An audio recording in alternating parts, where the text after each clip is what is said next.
Did you know? Resident Evil was originally commissioned as a spiritual successor to a Capcom game for the Nintendo Famicom called Sweet Home.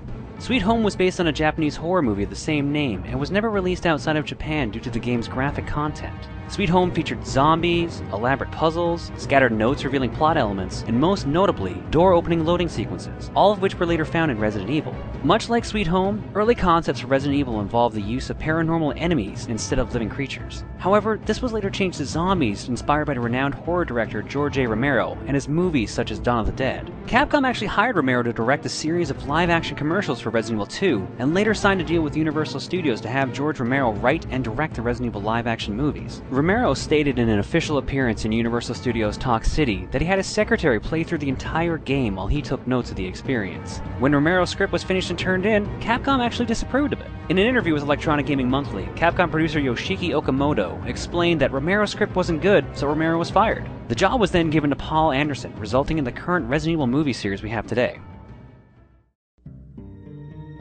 An early draft of Resident Evil's story had two supporting characters that are absent from the final version of the game. Gelzer, a large muscular man with a cybernetic eye, and Dewey, a supposed comic relief character modeled after Eddie Murphy. Though these characters were cut, the name Dewey was given to an unrelated member of STARS named Edward Dewey. It's likely that the concepts for Gelzer and Dewey were reused in Capcom's later survival horror game Dino Crisis with the characters Gale and Rick, who both greatly resemble Gelzer and Dewey in appearance and personality. Biohazard, the Japanese version of Resident Evil, was actually meant to have Japanese voice acting for the dialogue, but this was cut and replaced with English voices. In a publication by Capcom called The True Story Behind Biohazard, series creator Shinji Mikami stated, "We also recorded Japanese voices, not just English ones. They were discarded because they were really lame." Ironic though, considering that Resident Evil's voice acting is considered some of the worst in the history of gaming, and was actually featured in the 2008 Guinness World Records Gamers Edition for the worst game dialogue ever. Throughout development of the series, several Resident Evil projects were halted by Capcom before they were finished. After the initial release of Resident Evil, the game was ported to the Game Boy Color. The port was announced in 1999 as a direct conversion of the PlayStation game, and was being developed by UK developer HotGen Studios. Even though around 90% of the game had already been completed, Capcom canceled the game in 2000, stating, "We're not confident that the product would have made both consumers and Capcom happy." In 2012, the game's ROM was leaked online and made available to the public by a collector from AssemblerGames.com.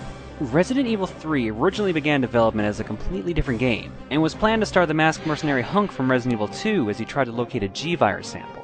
What eventually became Resident Evil 3 was a separate spin-off project developed concurrently with Resident Evil 3 called Biohazard Gaiden. Biohazard Gaiden also shouldn't be confused with the Game Boy Color title Resident Evil Gaiden. That's a completely different game altogether.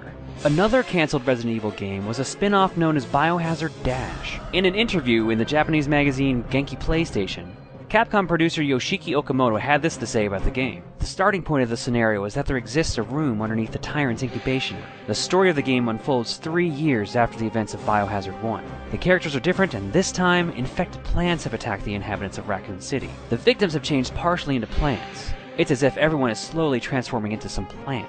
Biohazard Dash was set to use many of the same areas from the first game, but with spiderwebs and cracks to indicate that time had passed. Ultimately though, the game was cancelled to direct more focus on the development of Resident Evil 2.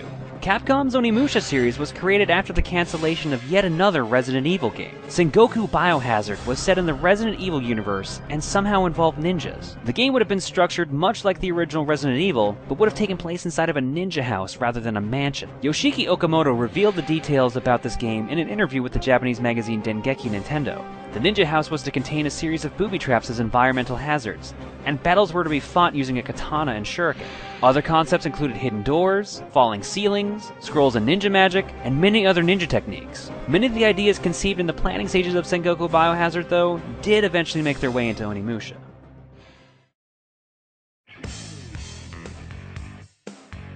Multiple references to the British rock band Queen and their album Made in Heaven can be found scattered within several different Resident Evil games. Chris Redfield's unlockable costume in the first game features a design with the text Made in Heaven written on the back. This design again appears as a default costume for his sister Claire Redfield in Resident Evil 2. Additionally, the original Made in Heaven jacket can be seen hanging above Chris's office at the police station in Resident Evil 2 and 3. In Code Veronica, the back of Claire's jacket reads, "Let Me Live," the title of the third track on the Made in Heaven album. And finally, Billy Cohen from Resident Evil 0 has a tattoo on his arm that reads, "Mother Love." the name of the fourth track from Made in Heaven. Several Resident Evil games have hidden references to previous games in the series. In Resident Evil Uprising for mobile phones, a sticky note can be found in the police department describing a recipe for a Jill sandwich. This is a reference to Resident Evil 1, where Jill is almost crushed, but is saved by Barry Burton. Barry then says, "You were almost a Jill sandwich." This event was referenced again in Capcom's Dead Rising, in which a restaurant called Jill's Sandwiches can be found in the mall. One of the series' most unusual Easter eggs, though, can be found in Wesker's office. If the player searches Wesker's desk 50 times, an item can be found called Film D, which when developed in the dark room will show a picture of Rebecca Chambers in athletic clothing holding a basketball. That's all for today, but don't forget to subscribe to Did You Know Gaming on YouTube and follow Did You Know Gaming on Facebook and Twitter. Make sure you also check out didyouknowgaming.com so you can get more video game facts, and if you like this video, please check out our other ones. Feel free to also check out ProtonJon on YouTube, where you can learn even more things about Resident Evil characters, like about Chris Redfield's football career and Wesker's obsession with eggs. It'll make sense in context, just trust me on that.